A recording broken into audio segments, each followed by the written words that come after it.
Well, first of all, I would like to congratulate the New England Patriots on a great Super Bowl championship.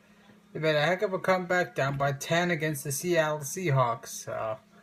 At the end of the game, I still think the Seahawks should have ran the football, but yeah, what's done is done. Now the offseason begins for the NFL, and change is most likely coming to not just the 32 teams, but the league in general. I've been reading articles about a seventh playoff team, let me just get this off my chest.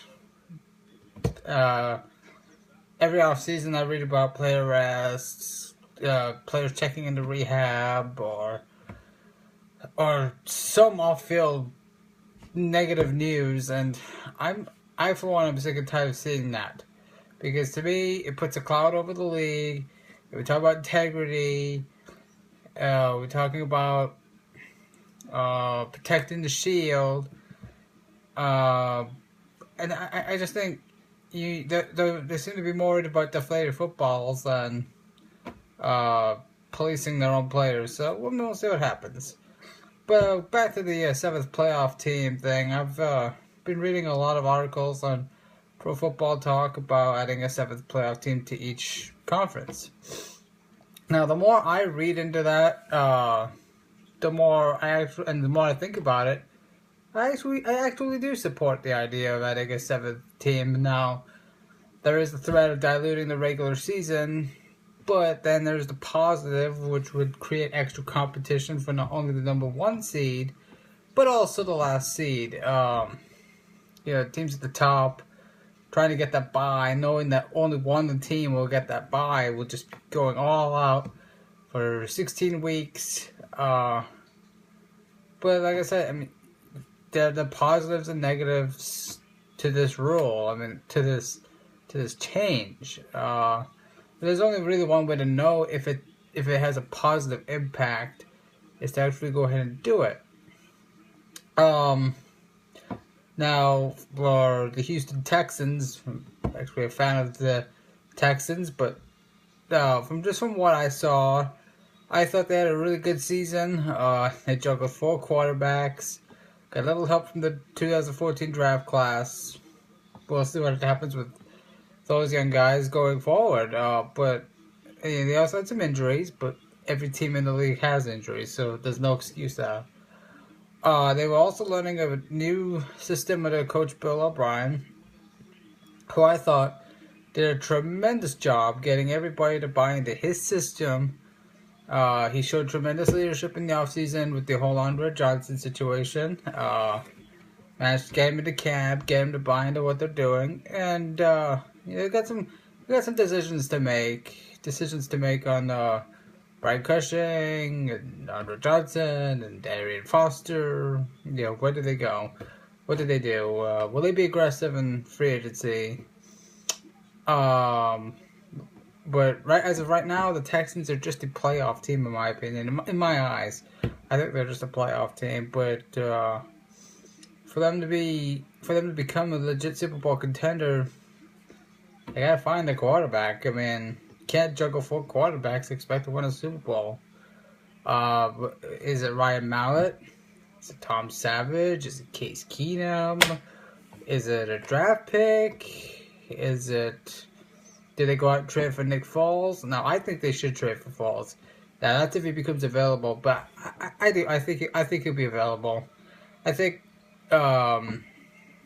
Chip Kelly wants his quarterback, and the quarterback that'll fit his system best. And I see that I see him going after Marcus Mariota. I see the Eagles doing everything they can. So I see Chip doing whatever it takes to put himself in the position to get Marcus. But we'll see. There's a long time between now and the draft, so we'll see what happens. It's a lot of player movement, a lot of contracts, and a lot of pieces that could be traded. I do think though that there is, and I fully believe this, that Nick Foles' days in Philly are numbered. I think Houston's a good trade partner. They need a quarterback. I think Foles still has star potential. And whatever the Eagles get in return, they're gonna they're gonna want to know whether or not they can get Mariota. And I think that's what the trade.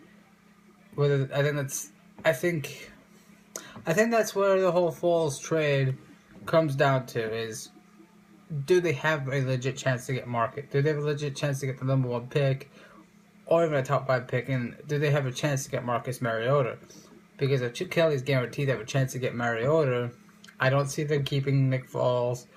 I do see whatever trade they make, they'll use whatever picks they get in return in a big package, and they'll try and make a deal. But right now it'd be too risky because there's no guarantee the Buccaneers are willing to give that number 1 pickup. There's no guarantee the Titans are willing to give up the number 2 pick. But yeah, we'll see. We'll see what happens going towards free agency. The Texans absolutely are one of the thinnest teams in the league. I think depth is one of the big reasons why they missed the playoffs. They're not deep in the secondary. They're not deep on the offensive line. They need to beef up that offensive line first and foremost. They need to build up that offense. Period. You can't rely on Arian Foster and DeAndre Hopkins and J.J. Watt when he's on the offensive side of the ball. You can't always rely on Andre Johnson, and he's getting up there in age. So, and although he is still a good receiver, he clearly has lost a step. But you can't rely on 3 or 4 guys. You got to have your tight ends. You got to have your backup running back be really good, and you got to have them produce. And it starts up front for the Texans. I mean, the big issue, I thought, under learning the whole new system was the offensive line. They just didn't pick up the system until Mallett took over, and that's why I think Mallett could be the guy for the Texans. But that's kind of goes back to the quarterback issue. Who is the guy? Is it Mallett? Is it Savage? I mean, who is it? Who's it going to be?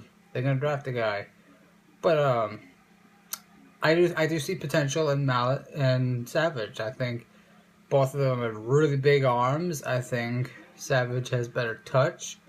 I saw that in his crash course, so to speak, in the regular season. In the regular season at Indianapolis. Now, whether he's the answer, I don't know. But they do need to be aggressive in free agency, which is something that's not normal for the Texans. They gotta keep their own. They gotta start keeping guys. I mean, they're losing. The last couple of years, they've lost a lot of depth because they've lost guys in free agency, and they've struggled to draft well. They must draft better to be a better football team. Period. I mean, they gotta keep their free agents, draft better, find a solution to quarterback, and I think they can become a legit Super Bowl contender under Coach O'Brien. Now we move on to the NBA. I mean, 2.5 months after the NBA season, we're seeing the playoff races heat up. I don't know who will win the West. I really don't. You can make a case for 7 of the 8 playoff teams in the Western Conference to come out of the West and win the championship. I will say this: the Western Conference, whoever wins it, will win the NBA Finals, because I think it's just a stronger conference. You got playoff-like competition through the first 3 rounds of the playoffs. So, whether it's the East, you just basically, you got Chicago, Atlanta, Toronto, Washington, Cleveland, and that's it. I mean, there's really not much competition because there's not really much talent in the East.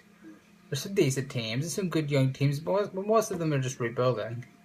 No offense to fans of, everybody that's not the Bulls, Hawks, Wizards, Raptors, and Cavaliers. I'll be honest. Chicago has a good chance to be a Western Conference team in the finals if they make it. But in my general perspective, I don't think anybody in the East is going to have much of a chance against the West. But I mean, there's a long way to go. We'll see who the hottest team is and who the healthiest team is. But I think the West is just way too strong. You got so many. You got a lot. You got 7 legit championship contenders. The Suns, I think, lack depth in the front court. They lack depth. Period. And they're not. I don't consider them to be a top defensive team. They got a good backcourt. I mean, they could win a couple of games in the first round, but I just don't see them getting beyond the first round in the playoffs if they make it. But yeah, I just don't see anybody in the East winning an NBA championship this year. I just don't think it's gonna happen. We got baseball right around the corner. I've watched baseball long enough to know you don't really start seeing the contenders until August. So we've got a long way to go until we know who. I do think there's some good teams. I think the Astros have done some good things. They're not a contender. They're not a playoff team. But I think they're doing some good things that go in the right direction. We'll see what happens. This has been Sports Talk with Sam Darley, and thanks for watching.